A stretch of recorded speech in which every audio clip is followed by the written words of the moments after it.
On farm for Haras Trotters here at Cobbitty Farm, catching up with Luke McCarthy. Firstly, Luke, thank you very much for joining me. Yep, not a problem at all. Unique association, if you like, Haras Trotters, Yabbydam Farms, and now Cobbitty Farms all coming together for something that's very, very exciting, I would imagine, for you guys, and also for Haras Trotters and the future of the trotter in general. Basically, you've got the two stallions standing here, so they'll actually be eligible for Vic bred, New South Wales breed as well, which is super exciting, and I would imagine for Cobbitty Farms really exciting to get some trotters on the farm. Oh, for sure, and you know, the trotting game's just going ahead leaps and bounds, and you know, New South Wales are really trying to get behind it as well. I know we don't have the numbers up here as is in Victoria. You know, Victoria's predominantly our strongest state for trotting, but it's building really well in New South Wales, and the prize money's going up all the time, and Haras the Trotters with of course Pat Driscoll reached out to show some interest in standing a couple of his stallions in New South Wales, and it just come together really well, and we're very excited to have a classic connection and also on a streak. It must have been a great phone call to get, I would imagine, because they're both high quality horses, but and high quality trotters, something that is unique to Cobbitty Farms. That was not unique, but it's the start of it, if you like, trotting stands. Oh, for sure, and it's good diversity away from the paces, and there's been a really lot of good support, and also mares in New South Wales as well as Victoria mares. When you mentioned before, they're dual eligible for the Vic bred and also challenge. So that was what Pat was mainly looking at to make them dual eligible, yep. And it seems to be working really well, and their numbers keep flowing in. Yeah, the numbers are very, very good, which is great, and the season doesn't finish either. And both these horses stay here too. They're not shuttle stallions, which is good, and probably good for them to be able to settle in for 12 months as well. Yeah, for sure, and I'd imagine, look, if On a Street comes out in his first crop and he gets a couple of killers, he probably will shuttle back to America. At this stage, Pat was keen for him just to stay here and give him a good crack in Australia, and he's such a beautiful horse. I'm sure he's going to throw a lot of winners. Classic Connection, we'll get on the streak very, very shortly, but Classic Connection, he's just a lovely horse. I did some stuff last year with him. He's a son of Love You. They're taking all before him. What's he like, around the collection and to work with?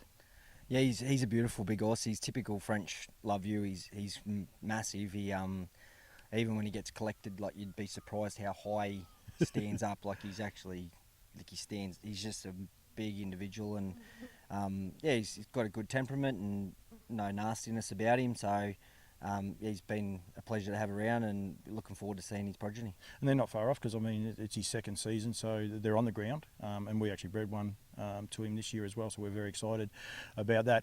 On a Streak is the horse we're here for, first season sire from America. Firstly, how excited were you, because you have this American connection, how excited were you when Pat said about a horse like On a Streak coming to the farm? Oh, very excited. I've obviously followed American racing closely, and knew a lot about the horse anyway, and speaking to Andrew and Toddy, they had big raps on him as well, and of course he won a Breeders' Crown at 2, and he earned more money than Walner as a 2-year-old. Yeah. He went faster than Muscle Hill, so you'd think a horse like that's going to throw 2-year-olds. And his mother, Habit's Best, she was the mother of Habitat, who earned 1.2 million, was Canadian 2-year-old Colt of the Year. So it's just got 2-year-old all in the pedigree, and I'd imagine he'd be throwing up and going 2-year-olds early. The Breeders' Crown, like you said, he was a 2-year-old of the year. His crowning moment was a Breeders' Crown win. The Americans, that's their main target, isn't it? Like, to win a Breeders' Crown. Like, it's not like some people say, we'll just send this horse to the Breeders' Crown. It's one of the main targets for all the top trainers in North America. Oh, no doubt. It's and it's such a hard season of racing for them. They kick off usually in June, July, and they go right through all the size stakes programs and the big races, and it all comes down to the Breeders' Crown at the end of the year, and which is the last big race, and he got the job done, and it's hard for them 2-year-olds to stay sound and healthy right through till then, and to his credit he did, and he come out and won it. some people, if you have a knock on American racing, sometimes everyone says, oh, it's all mile racing. The way on a street race, especially like the Breeders' Crown, he was tucked away. The Mohawk Millions, the inaugural running of the Mohawk Millions, how tough he was and made so many moves. He's tailor-made for Australian racing. The way his racing pattern was, it'll suit down here, especially the 2100 metre races that we have, that middle distance races. We have a lot more mile races, which he's going to be, but there's no worries, he'll stay and he'll settle. Oh, for sure, and I think that's a myth, the whole mile thing. It's some of the best horses from Australia that have gone to America are great stayers. You know, they can go the whole mile. I personally love mile racing, and you know, it takes a very strong horse to go them big miles like they do. So if they can trot a mile and 52 as a 2-year-old trotter, they're gonna, you know they can stay. They'll run distance here for sure. Temperament-wise, I know like everyone will say, oh, you'll say he's lovely, but you know, what's he like around the place and to handle, and you know, his first season of a serious farm collection. He's good. He was probably a little bit slower learning, but as you mentioned, it's his first time. Classic had done the year before, but he took to it pretty well, and he'll bite you and that. He's a colt, so but he's really, like, he's pretty easy really. He's good to have around and just a gorgeous horse, and he's been a pleasure to have in the barn, and with each season, they just get easier to work with anyway. Got a beautiful promotional video that I'll put up just basically when we finish this interview of him though, but just magic to look at. Like, I know you love presenting and turning your horses out really, really well. You must be wrapped with how that video come up and how he turns out. Yeah, the video's come up really good, and he's a beautiful dark bay. You know, he's got that really rich colour to him. So, it'd be interesting for everyone to have a look at that, and hopefully he keeps getting supported over the next few seasons. Fertility rate with both the boys. I know Honest Streak's had a good book of horses already, but Classic Connection, I think Louise said to me today, he's almost at 100% in foal this season, which is great, especially getting towards the end of the season. People might be trying frozen semen and scratching their heads, and what do we do? These boys are both here and they're fresh, and that's also exciting for Australian racing.